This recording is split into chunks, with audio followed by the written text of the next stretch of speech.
Question number 61 చూడండి. గౌతమ బుద్ధుని మహాపరినిర్వాణం తరువాత మొదటి బౌద్ధ సంగీతి ఎక్కడ జరిగింది? కింద ఆప్షన్స్ ఏమున్నాయో చూద్దాం. ఏ రాజగృహ, బి గయా, సి పాటలీపుత్ర మరియు డి వైశాలి. దీనికి కరెక్ట్ ఆన్సర్ ఏంటో తెలుసా? Option A Rajagriha. Okay, Rajagriha అని తెలుసుకున్నాం కదా. ఇప్పుడు దీనికి సంబంధించిన మరిన్ని వివరాలు చూద్దాం. ఈ మొదటి బౌద్ధ సంగీతి క్రీస్తుపూర్వం 483లో జరిగింది. అంటే సరిగ్గా బుద్ధుడు మహాపరినిర్వాణం చెందిన వెంటనే అన్నమాట. ఎక్కడ అంటే రాజగృహలో. అప్పటి రాజు అంటే ఈ సంగీతికి పోషకుడెవరంటే హర్యాంక వంశానికి చెందిన అజాతశత్రువు. మరి అసలిది ఎందుకు నిర్వహించారు? దీని ముఖ్య ఉద్దేశమేంటంటే బుద్ధుడి బోధనల్ని అంటే సూత్రాలని, అలాగే బౌద్ధ భిక్షువులు పాటించాల్సిన నియమాలని, వాటన్నిటినీ భద్రపరచడం కోసం. నెక్స్ట్ క్వశ్చన్కి వెళ్దాం. ప్రశ్న 62. మొదటి బౌద్ధ సంగీతికి అధ్యక్షత వహించింది ఎవరు? ఆప్షన్స్ చూడండి. ఏ వసుమిత్ర, బి మహాకశ్యపుడు, సి సంఘరక్షకుడు, డి పార్శ్వకుడు. దీనికి సరైన సమాధానం ఆప్షన్ బి మహాకశ్యపుడు. కరెక్ట్, మహాకశ్యపుడే మొదటి బౌద్ధ సంగీతికి అధ్యక్షత వహించారు.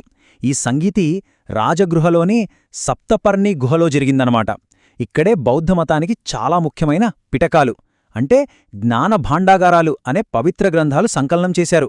బుద్ధుడి ప్రియ శిష్యుడైన ఆనందుడు సుత్తపిటికాన్ని సంకలనం చేస్తే ఉపాలి వినయపిటికాన్ని సంకలనం చేశారు. మూడోదైన అభిధమ్మ పిటికాన్ని కూడా ఇక్కడే పఠించడం జరిగింది. సరే, మొదటి సంగీతి గురించి చూశాం కదా. ఇప్పుడు 63వ ప్రశ్న. రెండవ బౌద్ధ సంగీతి ఎక్కడ జరిగింది? ఆప్షన్స్ ఏమున్నాయంటే A Rajagriha, B Vaishali, C Pataliputra, D Kashi. ఆలోచించండి. దీనికి సరైన సమాధానం ఆప్షన్ బి వైశాలి. రెండవ బౌద్ధ సంగీతి గురించి కొన్ని ముఖ్యమైన విషయాలు తెలుసుకుందాం. ఇది సరిగ్గా మొదటి సంగీతి జరిగిన 100 ఏళ్ల తరువాత జరిగింది. అంటే క్రీస్తుపూర్వం 383లో. ప్రదేశం వైశాలి. అప్పుడు దీన్ని పోషించిన రాజు ఎవరంటే శిశునాగ వంశానికి చెందిన కాలాశోకుడు.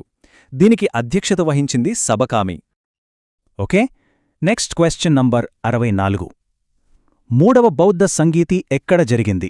Options A Taxila, B Sarnath, C Bodhgaya మరియు డి పాటలీపుత్ర.